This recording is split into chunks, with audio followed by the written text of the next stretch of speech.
सबका शुभ हो। धर्म साथियों, आज हम जिस विषय पर मनन करेंगे वो संसार का सबसे महत्वपूर्ण विषय है धर्म।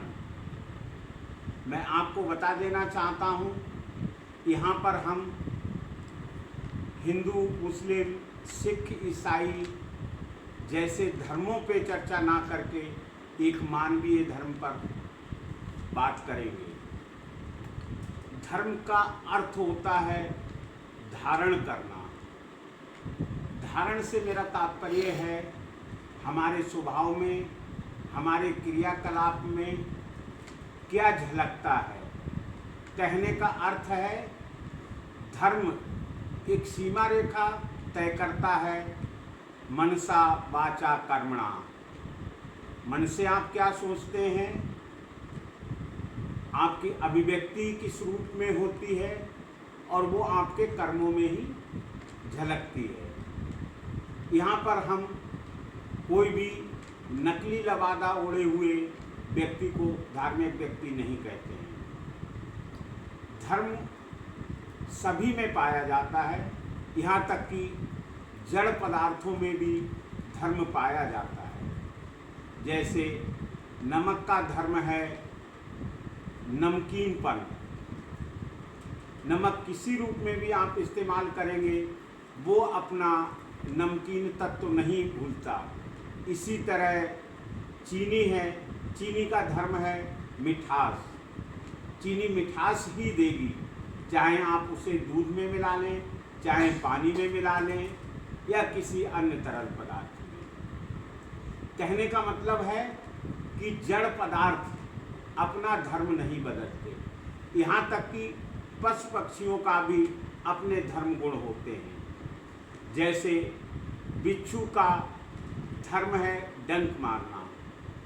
इसको और आसानी से समझने के लिए मैं आपको एक छोटी सी कहानी सुनाता हूँ। एक बार एक ऋषि मुनि नदी किनारे स्नान के लिए गए थे। उन्होंने देखा कि नदी में एक बिच्छू गिर पड़ा है और वो निकलने का प्रयास करता है परंतु निकल नहीं पाता है। जिस प्रकार मानव का धर्म होता है दूसरों की रक्षा करना, ऋषि जी ने उस बिच्छू को हाथ से निकालना चाहा, परंतु बिच्छू ने अपने स्वभाव के अनुसार ऋषि जी को डंक मारा। हालांकि स्वाभाविक सी बात है, उनको दर्द का भी एहसास हुआ। उन्होंने 2-3 बार उसे निकालने का प्रयास किया परंतु हर बार वो डंक मारता रहा। एक व्यक्ति इस दृष्टांत को देख रहा था। उसने कहा, मान्यवर, आप बेवजह ही आफत मोल ले रहे हैं। जब बिच्छू बार बार आपको डंक मार रहा है और आपको पीड़ा भी हो रही है, फिर भी आप इसे बचाने का प्रयास क्यों कर रहे हैं? ऋषि ने कहा, गलती बिच्छू की नहीं है, इसका तो स्वभाव है डंक मारना। ये कुछ भी अपने स्वभाव से विपरीत कार्य नहीं कर रहा है। एक ऋषि का, एक व्यक्ति का स्वभाव होता है दूसरे जीवधारियों की रक्षा करना। मेरा स्वभाव है इसको बचाना, चाहे कितने ही डंक मारे मैं इसको बचाता रहूँगा। धर्म की समस्या है कि हम अपने धर्म गुणों से अन्य जीवधारियों, जीवों, जड़ पदार्थों के विपरीत धार्मिक गुणों का ना तो आत्मसात करते हैं, ना ही वैसा व्यवहार करते हैं। वरना कोई कारण नहीं एक मनुष्य दूसरे मनुष्य का दुश्मन हो जाए। आज इस संसार में जितनी भी समस्याएं हैं वो अधिकांशतः मानव द्वारा उपजाई गई समस्याएं हैं। उसका भी मुख्य कारण है मनुष्य अपने स्वभाव के विपरीत या स्वार्थी गुणों के वशीभूत व्यवहार कर रहा है। मनुष्य एवं अन्य जीवधारियों में सबसे बड़ा अंतर है कि बाकी किसी में गुण धर्म तो होते हैं लेकिन धर्म गुण नहीं होते। मनुष्य ही एक ऐसा प्राणी है जिसके पास एक विकसित बुद्धि, एक विवेकशील बुद्धि होती है। तो कोई कारण नहीं एक मनुष्य दूसरे जीवधारियों एवं दूसरे मनुष्यों के लिए समस्या पैदा करे। होना तो ये चाहिए कि एक मनुष्य दूसरे जीवधारियों के प्रति एक प्रेम का भाव रखे। अगर ऐसा हो जाता है तो इस संसार में कोई समस्या ही नहीं रहेगी।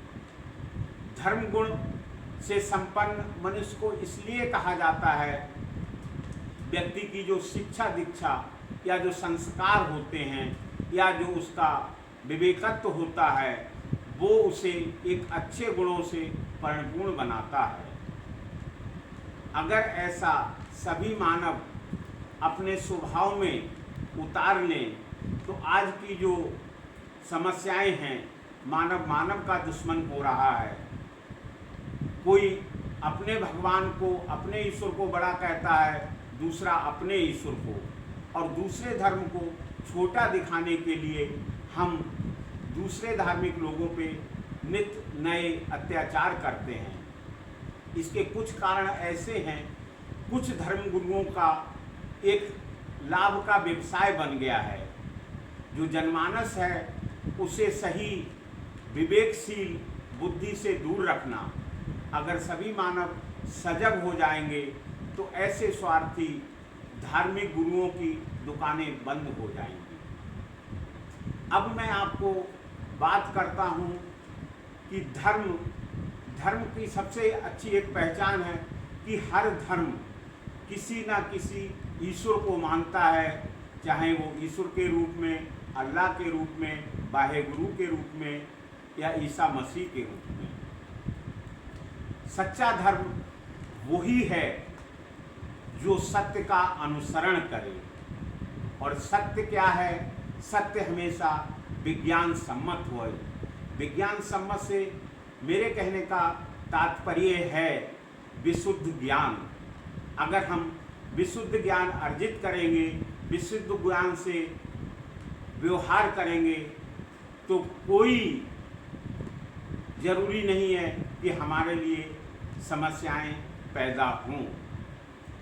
जो भी समस्याएं होती हैं वो हमारे अशुद्ध ज्ञान की तरफ से होती हैं।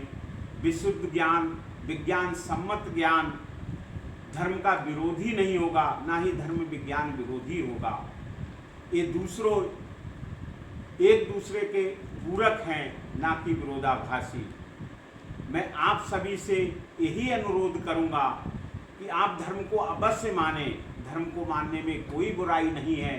एक सच्चे धर्म, एक विज्ञान सम्मत धर्म के अनुसार आप आचरण करें एवं मानव की ही नहीं अन्य जीवधारियों की भी सहायता करें, जिससे प्रकृति की जितनी रचनाएं हैं वो सभी अपना अस्तित्व बनाए रखते हुए समस्या विहीन रहें।